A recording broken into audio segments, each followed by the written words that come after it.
जी हाँ, हमारे पास कमेटी की गोश्तखोर फाइलें लिस्टें होती हैं। क्या बात है। जिसमें हर घर की कुर्बानी की तफसील लिखी होती है। पिछले साल कितना गोश्त मिला था, हड्डी कितनी थी, कलेजी कितनी थी, सब कुछ, पूरा रिकॉर्ड। वो सब माहिर गोश्तखोर हैं। सभी के सभी गोश्तखोर, बल्कि हरामखोर। अच्छा चाचा, मुझे ये बताएं कि कमेटी के अरकान कैसे चुनते हैं आप? बस गोश्त खाने के शौकीन हो। एक ऐसा बंदा होना चाहिए जो बोटी काटने का माहिर हो। अच्छा। नंबर 2, एक शातिर बंदा होना चाहिए, मांगने का फनकार।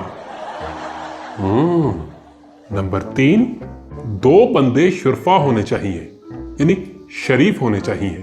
वो किस लिए? ताकि लोगों को शर्म आ जाए कि गोश्त देना है इन्हें। मैं भी हर ईद पर मोहल्ले में जाता हूँ, ठीक है। जैसे उम्मीदवार इलेक्शन में जाता है। सही। मेरा भी यही नारा होता है कि दिल बड़ा करो, 1-2 प्लेट गोश्त की डाल दो। सही। उम्मीदवार भी तो यही कहता है। भाई दिल बड़ा करो, वोट डाल दो। देखो बेटा, हमारी टीम का दायरा जो होता है वो बहुत वसी होता है, पूरे शहर में फैला होता है। लेकिन कुछ इलाके तो खास होते हैं। पूरा गैंग पूरे शहर में? अच्छा, जो खास तौर पर हमारे रिडार में होते हैं कि इनको नहीं छोड़ना। मसलन पोश इलाकों में वहां कलेजी और रांग का हिस्सा मिलता है, समझे। मिडिल क्लास इलाकों में गोश्त के साथ हड्डी मिलती है। ये क्या बकवास है? और कुछ लोग तो कबाब के साथ बोनस भी दे देते हैं। बोनस? यानी खल वगैरह। बेटा, गोश्त मांगने में मेरा 40 साल तजर्बा है। बचपन से मांगते थे?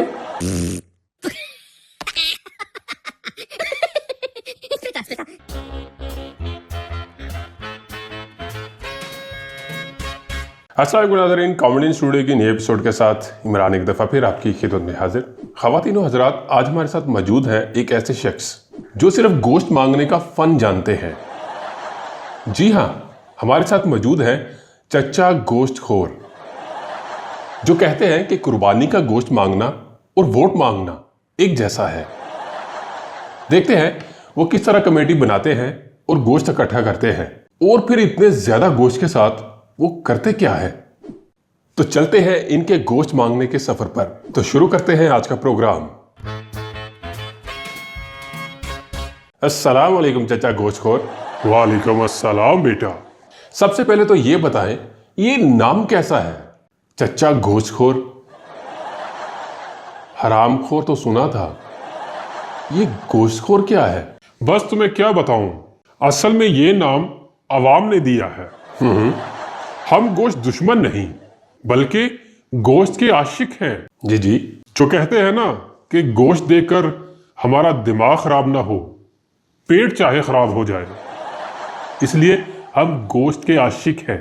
चचा, आपको क्या लगता है कि गोश्त मांगना और वोट मांगना दोनों एक जैसे हैं? बिल्कुल, दोनों में एक जैसा फनकाराना सलाहियत है। यानी ये तो आप फनकार हैं। पहले लोगों के घर दस्तक देना, फिर खुशाम करना, आखिर में भाई 2 बोटियां डाल दो या वोट डाल दो। सही। दोनों में फायदा सिर्फ मांगने वाले का होता है। अच्छा, तो आपके ख्याल में गोश्तखोर चचा गोश्त मांगना इलेक्शन वाले उम्मीदवार के वोट मांगने जैसा ही है? जी हाँ, मैं भी हर ईद पर मोहल्ले में जाता हूँ, ठीक है। जैसे उम्मीदवार इलेक्शन में जाता है। सही। मेरा भी यही नारा होता है कि दिल बड़ा करो, 1-2 प्लेट गोश्त की डाल दो। सही। उम्मीदवार भी तो यही कहता है। भाई दिल बड़ा करो, वोट डाल दो। अच्छा, तो आप गोश्त मांगने के फन में महारत रखते हैं या वोट मांगने में? बेटा, गोश्त मांगने में मेरा 40 साल तजर्बा है। बचपन से मांगते थे? मैं हर फ्रीजर पर नजर रखता हूँ। वोट मांगना थोड़ा सा मुश्किल होता है, वहां बोटी नहीं, बस खाली वादे होते हैं। हाँ, बिल्कुल सही। लेकिन गोश्त तो सामने होता है। सही। पकड़ कर ही छोड़ता हूं मैं। हाँ, जाने नहीं देता। अच्छा चाचा, अगर हुकूमत कहे कि गोश्त मांगना जुर्म है तो आप क्या करेंगे? जुर्म? गुस्सा मत हो, गुस्सा मत हो। अरे भाई, ये तो ईद की खुशी होती है, जुर्म कैसा? जैसे वोट मांगना जमहूरियत की खुशी है। जमहूरियत की खुशी? वैसे गोश्त मांगना मेरा हक है। बिल्कुल हक है, गरीबों का हक है। आप जैसे चचा गोश्तखोर का हक नहीं है। वोट मांगना उम्मीदवार का हक और गोश्त मांगना मेरा हक है। दोनों कौमी फरीजा है। चचा, हमें यह भी बताया गया है कि गोश्त मांगने के लिए आपने कमेटी भी बना रखी है। ये क्या चक्कर है? हाँ बेटा, जमाना तो बदल गया है। अब अकेले गोश्त मांगना मुश्किल हो गया है। अच्छा, इसलिए मैंने मोहल्ले में कौमी कुर्बानी गोश्तखोर कमेटी बनाई है। गोश्तखोर कमेटी बना रखी है? 4-5 बंदे, वो सब माहिर गोश्तखोर हैं। सभी के सभी गोश्तखोर, बल्कि हरामखोर। अच्छा चाचा, मुझे यह बताएं कि कमेटी के अरकान कैसे चुनते हैं आप? बस गोश्त खाने के शौकीन हो। एक ऐसा बंदा होना चाहिए जो बोटी काटने का माहिर हो। अच्छा, नंबर 2, एक शातिर बंदा होना चाहिए, मांगने का फनकार। नंबर 3, 2 बंदे शुरफा होने चाहिए, यानी शरीफ होने चाहिए। वो किस लिए? ताकि लोगों को शर्म आ जाए कि गोश्त देना है इन्हें। और आखिरी बंदा मैं, जो हमेशा गोश्त जमा करने का एजेंडा संभालता है। तो चचा, ये कमेटी गोश्त लेने जाती कैसे है? कोई प्लान या कोई हिकमत अमली है? पूरा रोड मैप होता है हमारे पास। पहले हम मोहल्ले में ऐलान करते हैं, दिल बड़ा करो, कुर्बानी का गोश्त दो। फिर कमेटी हर घर के बाहर जाकर नारा लगाती है। भाई, किस चीज का नारा? भाई, गोश्त देना सुन्नत है और ये हमारा हक है। क्या? और अगर कोई ना दे तो हमारे जो 2 शुरफा बंदे हैं, शरीफ बंदे हैं, वो थोड़ी देर में वहां खड़े रहते हैं। खड़े रहते हैं? वो किस लिए?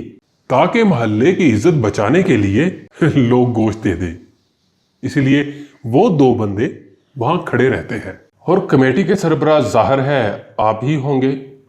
इसमें आपका क्या रोल है? मैं ही तो सरबराह हूं। मैं हर साल फाइनल लिस्ट बनाता हूं। कैसी लिस्ट? यानी हिट लिस्ट।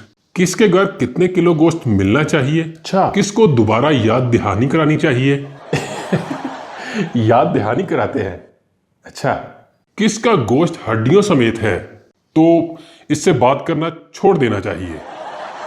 ओ, तो आपकी कमेटी के पास फाइलें और लिस्टें भी होती हैं? जी हाँ, हमारे पास कमेटी की गोश्तखोर फाइलें, लिस्टें होती हैं। क्या बात है! जिसमें हर घर की कुर्बानी की तफसील लिखी होती है। पिछले साल कितना गोश्त मिला था, हड्डी कितनी थी, कलेजी कितनी थी, सब कुछ, पूरा रिकॉर्ड। ये फाइल कौमी राज है हमारी कमेटी का, गोश्तखोर कमेटी। अच्छा चाचा, मुझे ये बताएं कि कमेटी का इजलास कैसे करते हैं आप गोश्त मांगने के लिए? क्या कोई प्री प्लान होता है? क्या करते हैं? हम लोग ईद से एक दिन पहले खुफिया इजलास बुलाते हैं, जिसमें सारे मेंबरान शामिल होते हैं। चाय के साथ खुश्क गोश्त, फिर उसके साथ खुफिया हिकमत अमली बनती है। वाह! कल किसके घर से ज्यादा गोश्त निकालना है, क्या बात है! किस घर का फ्रीजर खोलना है। और फिर अगले दिन फजर की नमाज के बाद मिशन शुरू हो जाता है। अच्छा, मुझे ये बताएं कि आपकी कमेटी किन किन इलाकों में ज्यादा काम करती है? देखो बेटा, हमारी टीम का दायरा जो होता है वो बहुत वसी होता है, पूरे शहर में फैला होता है। लेकिन कुछ इलाके तो खास होते हैं। पूरा गैंग पूरे शहर में? अच्छा। जो खास तौर पर हमारे रिडार में होते हैं कि इनको नहीं छोड़ना। मसलन पोश इलाकों में वहां कलेजी और रान का हिस्सा मिलता है, समझे? वहां कलेजी और रान का हिस्सा मिलता है। मिडिल क्लास इलाकों में गोश्त के साथ हड्डी मिलती है। ये क्या बकवास है! और कुछ लोग तो कबाब के साथ बोनस भी दे देते हैं। बोनस? यानी खल वगैरह ये भी दे देते हैं। अच्छा। और गरीब इलाकों में हम दिल से जाते हैं। सही। वहां गोश्त के साथ प्यार भी मिलता है। बहुत खूब। अच्छा, आपकी कमेटी दही इलाकों में भी जाती है या नहीं, या बस शहरी इलाकों तक महदूद है? दही इलाके तो खास होते हैं, वहां हमारी टीम खालिस कलेजी लेने जाती है। अच्छा, और अगर किस्मत अच्छी हो तो पाए भी मिल जाते हैं। हाँ। चाचा, तो क्या आपकी कमेटी हर जगह पहुंच जाती है? हम जहां भी जाएं गोश्त हमें खुद ढूंढ लेता है, बस आवाम को पता ना हो कि हम कहां से आए हैं और कहां जा रहे हैं। चाचा, मुझे एक बात समझ नहीं आई कि आप इतना ज्यादा गोश्त इकट्ठा करके आखिर करते क्या हो? ओहो बेटा, इस गोश्त का इस्तेमाल ही हमारा मुनफरिद मिशन होता है। कैसा मिशन? सबसे पहले कबाब पार्टी, और शाम को कलेजी और गुर्दे और टकाटक। अच्छा, और कुछ गोश्त फ्रीजर में महफूज कर लेते हैं ताकि सर्दियां आराम से गुजरे और हमारे इर्द गिर्द खुशबू आती रहे गोश्त की। और चाचा, बाकी गोश्त का क्या करते हो आप जो बच जाता है? बचता नहीं है बेटा, बचता नहीं है। हमारी कमेटी हर गोश्त का हिसाब किताब रखती है, कितना कहां से आया और कहां गया और किसने खाया, सब हिसाब किताब रखती है। और बाकी गोश्त? रान का गोश्त नाई के पास भेजते हैं कोरमा बनाने के लिए, और बौंग का गोश्त शोरबा बनाने के लिए महफूज, और हड्डी वाला गोश्त यखनी बनाने के लिए, और कलेजी तो हम फौरन ही खत्म कर देते हैं। चचा गोश्तखोर, सच सच बताएं कि आप कुर्बानी का गोश्त कहीं बेच तो नहीं देते?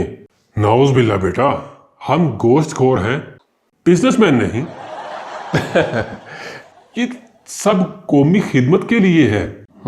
हाँ, कभी कभार मोहल्ले में जो कबाब लगाता है उसको हम दे देते हैं, वो भी दोस्ती निभाने के लिए, बेचते नहीं हैं हम गोश्त। बहुत शुक्रिया आपका चाचा गोश्तखोर, आपकी कमेटी, आपका गोश्त प्लान और आपके कमाल के जवाब। बहुत शुक्रिया आपका। आपका भी शुक्रिया। हमें तो बहुत मजा आया, उम्मीद करता हूं हमारे नाजरीन को भी मजा आया होगा। अब हमें यकीन हो गया है कि गोश्त मांगना ये भी एक आर्ट है और आप इसमें मास्टर हैं। कोई आखिरी पैगाम देना चाहेंगे आप? बस बेटा, पैगाम क्या देना है, सबसे इल्तिजा है कि हमारी गोश्त कमेटी को याद रखें और आप भी भूलिएगा नहीं। तो नाजरीन, मिलते हैं अगली एपिसोड में, तब तक के लिए इजाजत दीजिए। अल्लाह हाफिज। मेरी तरफ से और मेरी टीम की तरफ से सबको ईद मुबारक। हमारे चैनल को सब्सक्राइब करें, लाइक करें, शेयर करें, कमेंट्स करें और बेल आइकन को दबा दें ताकि इस तरह की मज़ेदार वीडियो अब तक पहुंचती रहे।